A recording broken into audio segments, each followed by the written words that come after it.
पिता और पुत्र पवित्र आत्मा के नाम पर आमीन। ख्रीस्त में मेरे प्यारे भाई बहनों, आज के वचन संत यूहन्ना का सुसमाचार अध्याय 5 पद संख्या 1 से लेकर 16 तक लिए गए हैं। और आज के वचनों में हम सुनते हैं कि प्रभु यीशु ने एक व्यक्ति को जो 38 साल से बीमार, दुख और तकलीफ में था, उन्हें प्रभु यीशु चंगाई देते हैं। ख्रीस्त में मेरे प्यारे भाई बहनों, वो 38 साल से उम्मीद में था कि एक ना एक दिन उन्हें चंगाई मिलेगी, और इसीलिए वो उस कुंड के पास बैठा है जहां पे देवदूत आकर उस पानी को हिलाता है। और जो भी बीमारी होती है, जो सबसे पहले उस कुंड में जाता है, उसकी हर एक बीमारी चली जाती है। और आज के वचन में हम सुनते हैं कि यह व्यक्ति जो बेसहारा है, जिसको कोई अपना नहीं है, जिसको कोई उसकी मदद करने वाला, सहायता करने वाला कोई नहीं है, वो अकेला वहां पे बैठा है कि एक ना एक दिन वो उस कुंड में जाकर उन्हें चंगाई मिलेगी।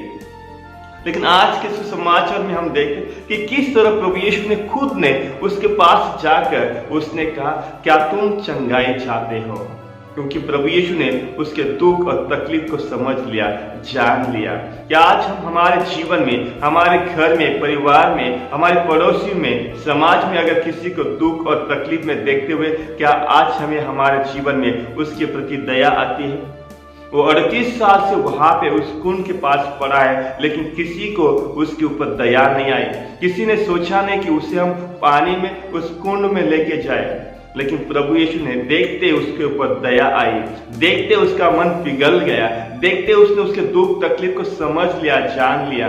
क्या आज हम हमारे जीवन में दूसरों को दुख तकलीफ को समझते, जानते? ख्रीस्त में मेरे प्यारे भाई बहनों, आज हमें प्रभु यीशु ये पाठ पढ़ाते कि आज हमें दूसरों की दुख तकलीफ को समझना है, उनकी सहायता करना है। प्रभु यीशु ने खुद ने उससे पूछा, क्या तुम चंगाई चाहते हो?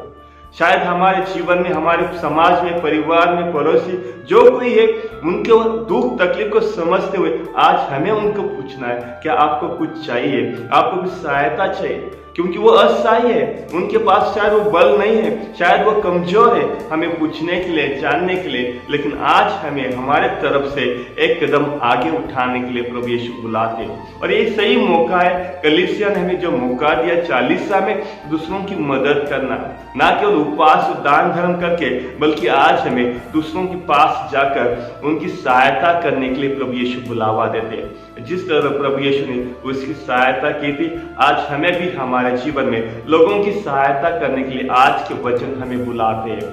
ख्रीस्त में मेरे प्यारे भाई बहनों, और उसने विश्वास किया था, आज हमें भी हमारे जीवन में विश्वास करना है। आज हमें भी प्रभु यीशु के पास आकर अपने दुख तकलीफ को बताना है। उस व्यक्ति ने प्रभु यीशु से कहा, मैं तो चंगाई चाहता हूं, लेकिन मेरी सहायता करने वाला कोई नहीं, मैं अकेला हूं, मैं दुर्बल हूं, मैं कमजोर हूं। आज हमें अपने जीवन में प्रभु यीशु के पास हमारे दुख तकलीफ को लेकर जाना है, और प्रभु यीशु जरूर हमें चंगाई प्रदान करने वाले हैं। लेकिन कभी कभी हम भी उस धनी व्यक्ति के समान, जिसके गेट के सामने एक लाजरस जो बीमार था, जो दुख और तकलीफ में था, उसने उसको नजरअंदाज किया था। उसी तरह से आज हम देखते हैं कि 38 साल से बहुत लोगों ने उसे नजरअंदाज किया है, उसकी तरफ ध्यान नहीं दिया है। लेकिन आज हमें प्रभु यीशु उनकी तरफ ध्यान देने के लिए बुलावा देते हैं, जो दुख में है, तकलीफ में और बीमार में। तो चलिए हम आज के वचनों के लिए ईश्वर को धन्यवाद देते हैं, ईश्वर की स्तुति और महिमा करते हैं, और साथ ही साथ प्रार्थना करते हैं कि हम उन लोगों की सहायता करें